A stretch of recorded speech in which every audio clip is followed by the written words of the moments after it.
آپ کی عمر کا 35واں سال تھا کہ ایک زوردار سیلاب آیا، اس سے خانہ کعبہ کی دیواریں پھٹ گئیں۔ ایک بار پہلے آگ بھی لگی تھی، اس لیے آگ کی وجہ سے دیواریں کمزور ہو چکی تھیں۔ اب قریش نے فیصلہ کیا کہ خانہ کعبہ کی نئے سرے سے تعمیر کی جائے۔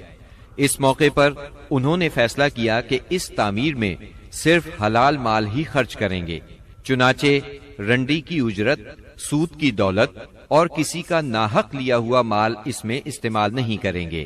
انہیں خانہ کعبہ گراتے ہوئے ڈر بھی لگ رہا تھا کہ کہیں اللہ کا عذاب نہ ٹوٹ پڑے۔ آخر کار ولید بن مغیرہ نے یہ کہہ کر ڈھانا شروع کر دیا کہ اللہ مصلحین کو ہلاک نہیں کرتا۔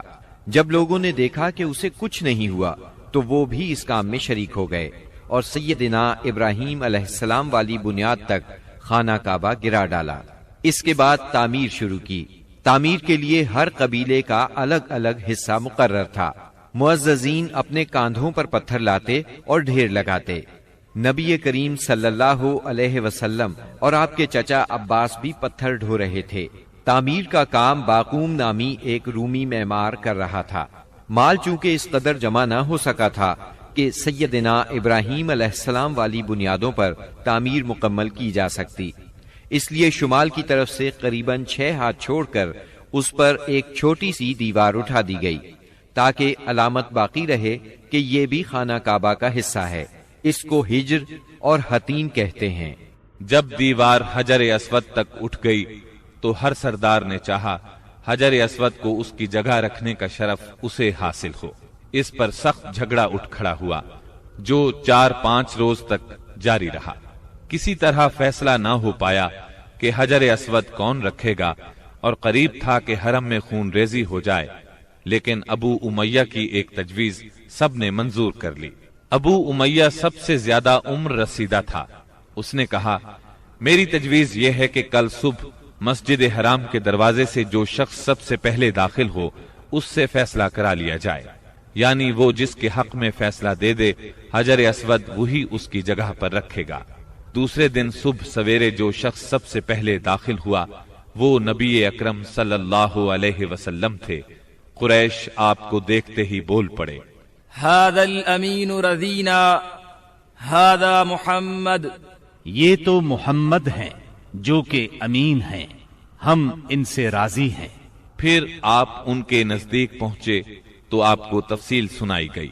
آپ نے اس مسئلے کا حل یہ نکالا کہ ایک چادر لی، اس میں حجر اسود کو رکھا اور سب سرداروں سے کہا اس چادر کو سب لوگ کناروں سے پکڑ کر اٹھائیں۔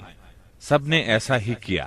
جب چادر حجر اسود کی جگہ پہنچ گئی تو آپ نے اپنے مبارک ہاتھوں سے حجر اسود کو اس کی جگہ پر رکھ دیا۔ یہ اس قدر عمدہ فیصلہ تھا کہ سب خوش ہو گئے۔ نبی کریم صلی اللہ علیہ وسلم بچپن ہی سے عقل سلیم کے مالک تھے، پاک دامن تھے، بھرپور قوت کے مالک تھے۔ جوانی اور پختگی کا زمانہ آیا تو آپ کی خوبیاں اور زیادہ نکھر کر سامنے آئیں۔ آپ درست سوچ، صحیح نظر، بہترین اخلاق اور عمدہ عادات کا سب سے بلند نمونہ تھے۔ سچائی اور امانت، صبر و شکر، حیا اور وفا، خیر خواہی اور تواضع سبھی میں ممتاز تھے۔ بھلائی اور احسان میں آپ کا کوئی ثانی نہیں تھا۔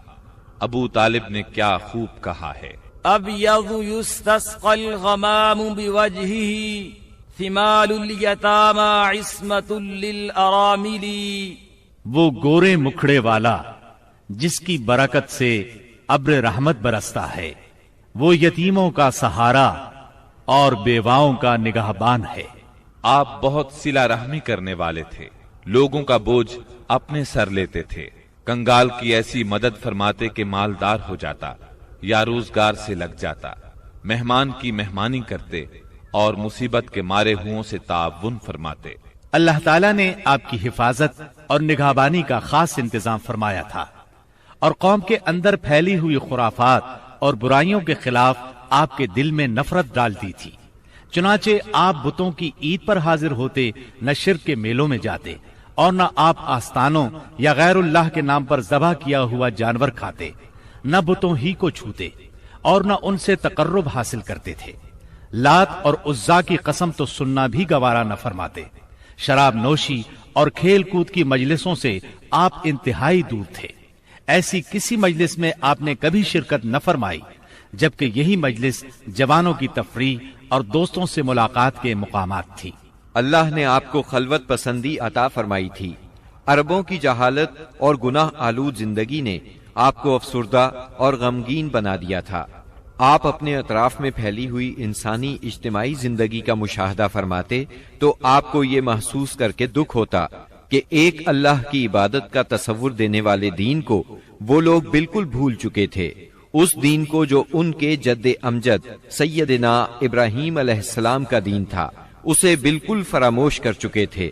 وہ اپنے ہاتھوں سے کعبے کی تعمیر نو بڑے احترام سے کرتے تھے، لیکن خانہ کعبہ میں بت رکھ کر ان کی پوجا کرتے تھے۔ یہ شرک نہیں تو اور کیا ہے؟ منافقت اور کہتے کس کو ہیں؟ جوا، شراب نوشی، بت پرستی اور بے حیائی معاشرے کا جز بن چکی ہے۔ اللہ تعالیٰ کی وحدانیت کا تصور تو پایا جاتا ہے، مگر اس تصور کو بت پرستی کے ذوق اور شوق نے بہت دھندلا کر دیا ہے۔ بتوں کی شکل میں اپنے معبود گھڑ لیے ہیں۔ ہر قبیلے اور ہر خاندان کا ایک پسندیدہ بت ہے اور کعبے میں 360 بت رکھے ہوئے ہیں۔ بت پرستی کے شوق کا یہ عالم ہے کہ قریش سفر میں جاتے ہیں تو ستو کے بت بنا لیتے ہیں اور جب ضرورت پڑتی ہے تو اپنے معبودوں کو گھول کر پی لیتے ہیں۔ قریش کے معاشرے اور عرب کے ماحول میں عورت بیچاری کی حالت اس قدر پست، ذلیل اور ردی ہے کہ وہ اونٹوں، بکریوں اور غلے کی طرح تجارت کی چیز بن چکی ہے۔ شادیوں پر کوئی پابندی، کوئی روک نہیں۔ ایک مرد جتنی عورتوں سے چاہے شادی کر سکتا ہے اور دوسری طرف عورت بھی جتنے مردوں کو پسند کرے ان سے تعلق پیدا کر سکتی ہے۔ چوری چھپے آشنائی سے لے کر کھلی بے حیائی تک ہر برائی کی جاتی ہے۔